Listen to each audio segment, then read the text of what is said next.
നമസ്കാരം.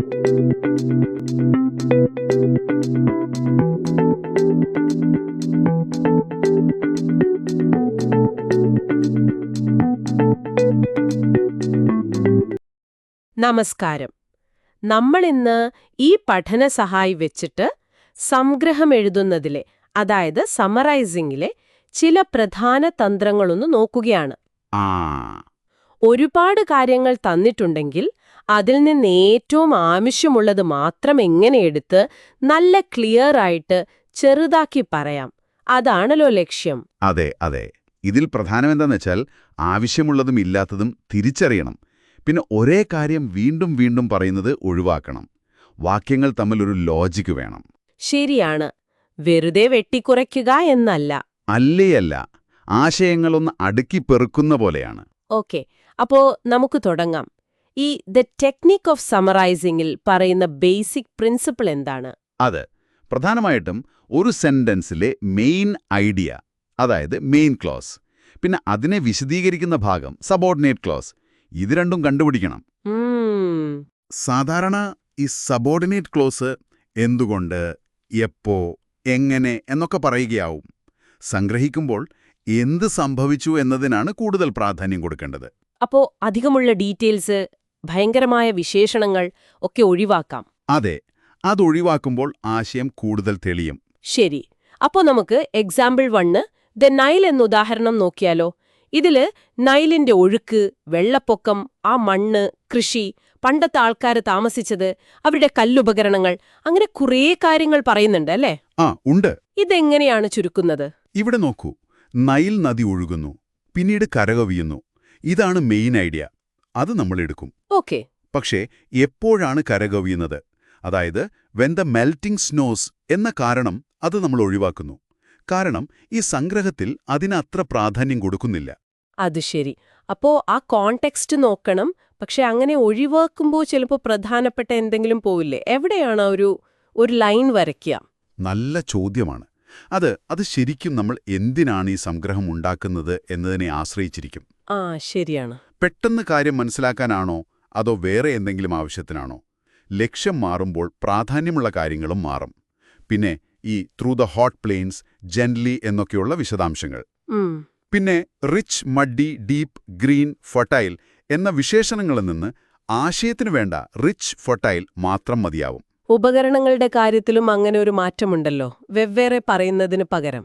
അതെ, stone implements, flint, copper എന്ന ലിസ്റ്റിനു പകരം അവർ കല്ല്, തീക്കല്ല്, ചെമ്പ് ഇതൊക്കെ വെച്ച് ടൂൾസ് ഉണ്ടാക്കാൻ പഠിച്ചു എന്ന് ഒറ്റയടിക്ക് പറയുന്നു. അതിന് ജനറലൈസ് ചെയ്യുന്നു. ഇഷ്ടമായ മണ്ണ് കൊണ്ടുവരുന്നു. ഈ മണ്ണ് കാരണം അവിടെ കൃഷി തുടങ്ങി, ആൾക്കാർ താമസിച്ചു, അവർ കല്ലും തീക്കല്ലും ചെമ്പുമൊക്കെ വെച്ച് ഉപകരണങ്ങൾ ഉണ്ടാക്കി. വളരെ ക്ലിയറായി. ഇനി അടുത്തത് കുറച്ചുകൂടി കോംപ്ലിക്കേറ്റഡ് ആണെന്ന് തോന്നുന്നു. Example 2 plants, jojoba. ഇതില് മനുഷ്യർ ചെടികളെ ആശ്രയിക്കുന്നത്, ധാന്യങ്ങൾ, ഈ ചെടികളെ മെരുക്കിയെടുത്തത്, ഡൊമസ്റ്റിക്കേഷൻ, ശാസ്ത്രജ്ഞരുടെ ബുദ്ധിമുട്ടുകൾ, പിന്നെ ജോജോബ എന്നൊരു ചെടിയെപ്പറ്റി, അങ്ങനെ ഒരുപാട് കാര്യങ്ങളുണ്ട്. ഉണ്ട്. ഇവിടെ കുറച്ചുകൂടി ടെക്നിക്കുകൾ വരുന്നുണ്ട്. അതെന്തൊക്കെയാണ്? പ്രധാനമായിട്ടും ആവർത്തനങ്ങൾ ഒഴിവാക്കുക. People depend on plants, plants are important എന്നൊക്കെ ഒരേ കാര്യം പറയുന്നില്ലേ, അതൊന്നാക്കാം. ശരിയാണ്. അതുപോലെ in prehistoric times, before history was written, for thousands of years എന്നൊക്കെ ഒരേ കാലഘട്ടത്തെ പറ്റിയാണ്, അതും ചുരുക്കാം. പിന്നെ വാക്കുകൾ റിപ്പീറ്റ് ചെയ്യാതിരിക്കാൻ പ്രോനൗൺസ്, അതായത് സർവനാമങ്ങൾ ഉപയോഗിക്കാം. ദീസ് പോലെയുള്ളവ. അതെ. പിന്നെ ഈ അപ്പോസിറ്റീവ്സ് നല്ലൊരു ടെക്നിക്കാണ്. The jojoba, a wild desert bush എന്ന് പറയുമ്പോൾ ജോജോബ എന്താണെന്ന് ഒറ്റവാക്യത്തിൽ തന്നെ വ്യക്തമാക്കുന്നു. അതുകൊള്ളാം. വാചകങ്ങൾക്ക് നല്ലൊരു ഒതുക്കം കിട്ടും. ജോജോബ ഓയിലിന്റെ ഉപയോഗങ്ങൾ പറയുന്നിടത്തും വാക്യങ്ങൾ ഒന്നാക്കുന്നുണ്ടല്ലോ. പിന്നെ ഘടനയിലും മാറ്റം വരുത്തുന്നുണ്ടല്ലേ? പൊതുവായ കാര്യങ്ങൾ ഒരു പാരഗ്രാഫിൽ, ജോജോബയുടെ കാര്യം അടുത്തതില്. അത് വായിക്കാൻ എളുപ്പമുണ്ട്. അതെ അതെ. ഘടന മാറ്റുന്നതും സംഗ്രഹത്തിന്റെ ഭാഗം തന്നെയാണ്. പിന്നെ ആ സമ്മറി സിയിൽ പറയുന്നൊരു കാര്യം ശ്രദ്ധിച്ചോ? ക്രിയകളെ നാമങ്ങളാക്കി മാറ്റുന്നത്. ഡിപ്പെൻഡ് എന്നതിനെ ഡിപ്പെൻഡൻസ് ആക്കുന്നു, ഡൊമസ്റ്റിക്കേറ്റ് എന്നതിനെ ഡൊമസ്റ്റിക്കേഷൻ ആക്കുന്നു. അതെ, ഇത് വാചകങ്ങളെ നന്നായിട്ട് ചുരുക്കാൻ സഹായിക്കും. കുറച്ചുകൂടി ഫോർമലായ എഴുത്തിലൊക്കെ ഇത് കാണാം.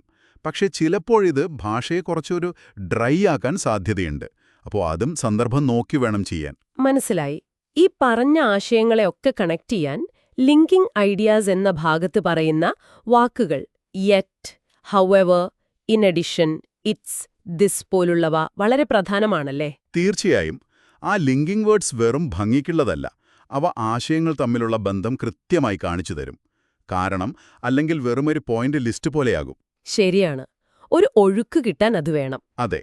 കോൺട്രാസ്റ്റ് കാണിക്കാൻ അല്ലെങ്കിൽ ഒരു ആശയം കൂട്ടിച്ചേർക്കാൻ കാരണവും ഫലവും കാണിക്കാനൊക്കെ ഈ വാക്കുകൾ സഹായിക്കും. ഇത് വായിക്കുന്നയാൾക്ക് കാര്യങ്ങൾ എളുപ്പത്തിൽ മനസ്സിലാക്കാൻ ഉപകരിക്കും.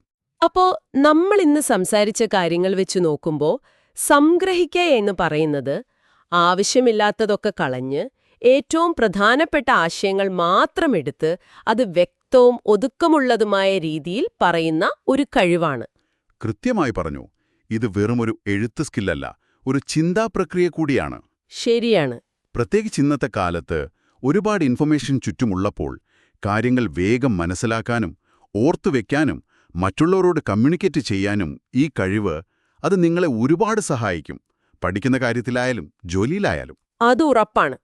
അപ്പോ കേൾക്കുന്ന നിങ്ങൾക്ക് വേണ്ടി ഒരു ചോദ്യം.